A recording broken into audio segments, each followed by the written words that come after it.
নামাজের বাইরের সময় আমার গ্যাসের একদম সমস্যা হয় না, কিন্তু অজু করার সাথে সাথে আমাকে এই সমস্যার সম্মুখীন হতে হয়। অনেক কষ্ট করে অজু ধরে রাখতে হয়। কি করতে পারি একটু দয়া করে বলবেন। মেয়েদের অজু করার সময় যদি মাথার কাপড় পড়ে যায় বেখেয়ালে, এদিকে অজু হবে নাকি আবার শুরু থেকেই করতে হবে? নকল চোখ ও চোখের পাপড়ি কি ব্যবহার করা যাবে? ৩ তালাক দেওয়ার নিয়ম কি? কাপড়ে নাপাক, বীর্য, প্রস্রাব ইত্যাদি লাগে এবং তা শুকিয়ে যায়, তাহলে সে কাপড় পরিধান করে নামাজ পড়া যাবে কিনা? নামাজে হাতের আঙ্গুল ফোটালে কি ওযু ভেঙে যায়? চাচাতো বোনকে বিবাহ করা যাবে কিনা? পালক মেয়ের সাথে নিজের পেটের ছেলের বিয়ে দেওয়া যাবে কিনা? যে জামা কাপড় পরে সহবাস করা হয়, সেই জামা কাপড় কি নাপাক হয়ে যাবে? অর্থাৎ যেটা পরে সেটা পরে নামাজ পড়া যাবে কিনা? প্রথম স্বামীকে তালাক না দিয়ে দ্বিতীয়বার বিবাহ করলে তা জায়েজ হবে কি? স্বামীর জৈবিক চাহিদা পূরণ করতে স্ত্রী অক্ষম হলে স্ত্রীর করণীয় কি? রাতে কাপড় খোলা ছাদে নাড়া থাকলে সে কাপড়ে নামাজ হয় না, কতটুকু কি আমল করলে দিনদার বিবি আল্লাহ তাআলা মিলিয়ে দিবেন? দয়া করে আমলটির কথা জানাবেন। আমি রাতে ঘুমানোর আগে অজু করে ঘুমাই, এই অজু দিয়ে ফজরের নামাজ পড়তে পারবো কিনা? চলুন তাহলে আমরা আমাদের প্রশ্নগুলোর উত্তর দেওয়ার আলোকিত ভুবনে আমরা প্রবেশ করি। মোহাম্মদ আব্দুর রাজ্জাক আপনি লিখেছেন, যদি কাপড়ে নাপাক, বীর্য, প্রস্রাব ইত্যাদি লাগে এবং তা শুকিয়ে যায়, তাহলে সে কাপড় পরিধান করে নামাজ পড়া যাবে কিনা? বীর্য যদি লাগে, সে বীর্যকে যদি শুকিয়ে যায় এবং শক্ত হয়ে যায়, সেটাকে খুঁচিয়ে যদি উঠে ফেলানো যায়, তাহলে তাদের সালাত আদায় করা যাবে, যদিও কিছু আলামত তাও থেকে যেতে পারে। তারপর সেখানে সালাত আদায় করা যেতে পারে। বীর্য পবিত্র করার জন্য পানিতে পবিত্র করাই যাবে। আর এর বাইরে এরকম খুঁচিয়ে তুলে ফেলা, এটাও বীর্য পবিত্র করার একটা পদ্ধতি। আর প্রস্রাব এবং এই জাতীয় নাপাক যেগুলো লাগে, যেগুলো খুঁচিয়ে ওঠার মতো নয়, সেগুলো লাগার পর ওই কাপড়কে ধুইতে হবে। ধোয়ার পর সেটি পাক হবে। যে জায়গা লেগেছে সেই জায়গাটুকু ধুলেই ইনশাআল্লাহ বিদিনাল্লাহ পাক হয়ে যাবে, অর্থাৎ নাপাকটা দূর করতে হবে। এরপরে মামাতো বোন আমার বয়সে 5 মাসের বড়, আমি কি তাকে বিয়ে করতে পারবো? দেখুন, যিনি বয়সে বড় তার সাথে বিবাহ বন্ধনে আবদ্ধ হওয়া মৌলিকভাবে জায়েজ আছে। এটি কোনো নাজায়েজ বা হারাম কোনো বিষয় নয়। আমাদের সমাজে এটাকে দোষণীয় মনে করা হয়, সেটা আমাদের সমাজের দোষ বলতে পারেন। শরিয়াত এটাকে যাকে আপনার নিষিদ্ধ করেনি, বিধায় বয়সে বড়র সাথে বিবাহ বন্ধনে আবদ্ধ হতে পারেন। বিশেষ করে নবী করিম সাল্লাল্লাহু আলাইহি সাল্লাম তিনি নিজেও খাদিজা রাদিয়াল্লাহু তাআলা আনহাকে বিয়ে করেছেন, তখন খাদিজা রাদিয়াল্লাহু তাআলা আনহা বয়স তার চাইতে বেশি ছিল। এখান থেকে বোঝা যায় নিজের চাইতে বয়সে বড় কাউকে বিয়ে করাটা শরিয়াত দৃষ্টিকোণ থেকে মৌলিকভাবে অনুমোদিত। এটাকে দোষণীয় মনে করাটা বরং দোষের বিষয়। মেহরুবা হক আপনি লিখেছেন, নামাজে হাতের আঙ্গুল ফোটালে কি ওযু ভেঙে যায়? নামাজে যদি হাতের আঙ্গুল ফোটানো হয় তাতে ওযু ভাঙবে না, সালাতও ভাঙবে না, কিন্তু এটা মাকরুহ হবে এবং সালাতকে ত্রুটিযুক্ত করবে। কারণ প্রথমত এমনিতেই আঙ্গুল ফোটানো এটা ভালো কোনো বিষয় নয়। দ্বিতীয়ত সালাতের মধ্যে যেটা করবেন সেটা আপনার সালাতের যে খুদু আছে সে খুজুর খেলাফ হবে।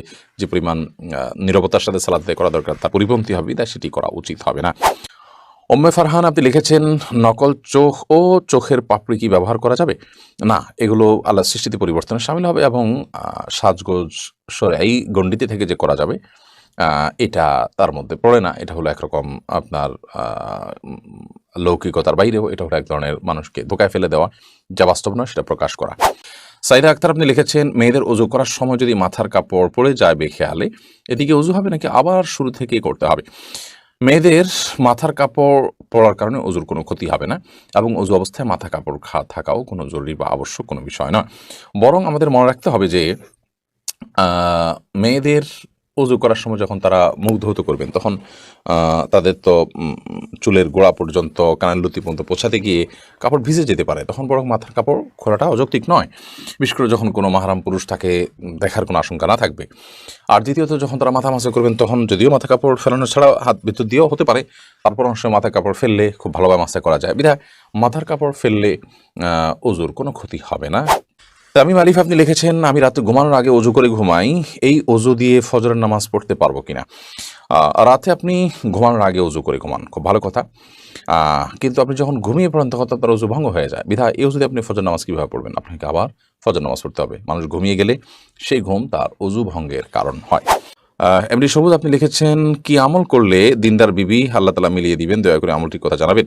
নেককার স্ত্রী পাওয়ার জন্য নিজে নেককার হওয়ার চেষ্টা করবেন, নেককার মানুষদের সাথে উঠা বসা করবেন, সেরকম চেইন মেনটেন করবেন যারা নেককার, তাহলে তাদের মাধ্যমে আপনি নেককার স্ত্রীর সন্ধান পাবেন। সেই সাথে সূরা ফুরকানের ৭৪ নম্বর আয়াতে যে দোয়া আছে সেটি পাঠ করবেন, নিজের জীবনসঙ্গী যেন নেককার হয়। রব্বানা হাব লানা মিন আজওয়াজিনা ওয়া যুররিয়াতিনা কুররাতা আয়ুন ওয়াজআলনা লিল মুত্তাকিনা ইমামা, বিশেষ করে পড়বেন। আব্দুর রহিম আপনি লিখেছেন, 3 তালাক দেওয়ার নিয়ম কি? আপনি যদি আপনার স্ত্রীকে 3 তালাক দিতে হয়, তাহলে যেই পবিত্রতায় অর্থাৎ মাসিক হওয়ার পর যে নতুন পিরিয়ড, পবিত্রতার পিরিয়ড শুরু হয়েছে, সেই পিরিয়ডে তার সাথে শারীরিক কোনো সম্পর্ক করা ছাড়া আপনি একটা তালাক দিবেন। এরপর একটা মাস চলে যাবে, আপনি আবার তাকে কখনো একটা তালাক দিবেন। এভাবে 3 দফায় 3টা তালাক দিবেন তাকে, অথবা একটা তালাক দিয়ে আপনি ছেড়ে দিবেন, এটি সবচেয়ে উত্তম। এবং 3 মাসে অটোমেটিকলি তার সাথে আপনার সময়, আপনার নির্দিষ্ট সময় আপনার পার হয়ে যাবে। এরপরে আপনি বিচ্ছেদ হয়ে যাবে। পরবর্তীতে আবার কখনো বিয়ে হলে এরপর যদি আবার তার থেকে তালাক দেওয়ার প্রয়োজন হয় তখন আপনি তালাক দিলেন। এভাবে 3 ধাপে 3টা তালাক দিবেন। একসাথে 3টা তালাক দেওয়া এটা নাজায়েজ এবং গুনাহের কথা। তাসলিমা খানম আপনি লিখেছেন, রাতে কাপড় খোলা ছাদে নাড়া থাকলে সে কাপড়ে নামাজ হয় না, এটা কতটুকু সঠিক? না, এরকম কোনো কথা সঠিক নয়। যদি রাতে কাপড় খোলা ছাদে থাকে বা খোলা বারান্দায় থাকে তাতে নামাজ হয়ে যাবে। নাপাক লাগলে সেটা নামাজ হবে না। এখানে নাপাক লেগেছে, তার কোনো প্রমাণ তো নেই, বিধায় এ ধরনের কথা বিশ্বাস করার কোনো কারণ নেই। এরপরে সাবিহা জাহান লিখেছেন, স্বামীর জৈবিক চাহিদা পূরণ করতে স্ত্রী অক্ষম হলে স্ত্রীর করণীয় কি? যদি স্ত্রী স্বামীর জৈবিক চাহিদা পূরণ করতে অক্ষম হন তাহলে সেক্ষেত্রে স্বামীকে একাধিক বিয়ের ক্ষেত্রে তিনি সহযোগিতা করবেন। এবং স্বামীর চরিত্র হেফাজত করা একটা গুরুত্বপূর্ণ বিষয় এবং বিয়ের অন্যতম লক্ষ্য এটি।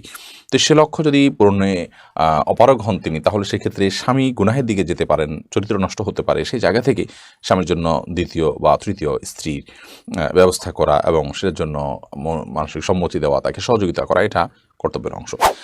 রোবাই আমিন মৌরি এআইডি থেকে আপনি লিখেছেন, প্রথম স্বামীকে তালাক না দিয়ে দ্বিতীয়বার বিবাহ করলে তা জায়েজ হবে কি? দ্বিতীয় বিয়ে যদি জায়েজ না হয় তাহলে প্রথম স্বামী তার জন্য জায়েজ থাকবে কিনা দয়া করে জানাবেন।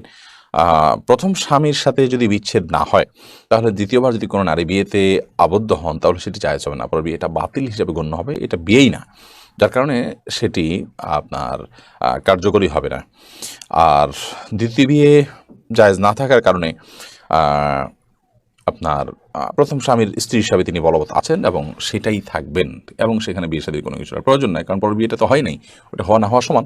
বিদায় প্রথম বিয়েটাই বলবৎ আছে এবং সেটার আলোকে তারা স্বামী স্ত্রী হিসাবে জিনাতিপাত করবেন এবং তারা একসাথে বসবাস করবেন।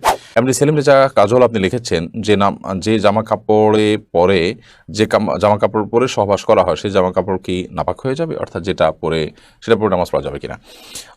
যা কাপড় চোপড় পরে সহবাস করলেই সেটা নাপাক হয়ে যাবে না। যদি সেখানে নাপাক লাগে তাহলে সেক্ষেত্রে সেটা নাপাক হবে, আর যদি নাপাক না লাগে তাহলে সেটা নাপাক হবে না। অতএব এটি নির্ভর করবে যে নাপাকটা লেগেছে কি লাগেনি তার উপরে।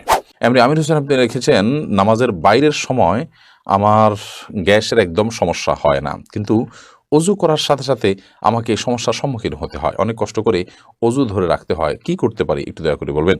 নামাজের বাইরের সময় গ্যাসের সমস্যা হয় না, কিন্তু নামাজ দাঁড়ালে শুরু হয়ে যায়। এটা কোনো দুষ্ট জিনের উপদ্রব কিনা, ব্ল্যাক ম্যাজিকের কারণে কিনা সেটা আপনার দেখা দরকার, এবং সেটার জন্য আপনি রাকিদের শরণাপন্ন হয়ে ট্রিটমেন্ট করা উচিত। বিশেষ করে কোরআন কারিমের তেলাওয়াত জিকির পরিমাণ বাড়িয়ে দেওয়া উচিত।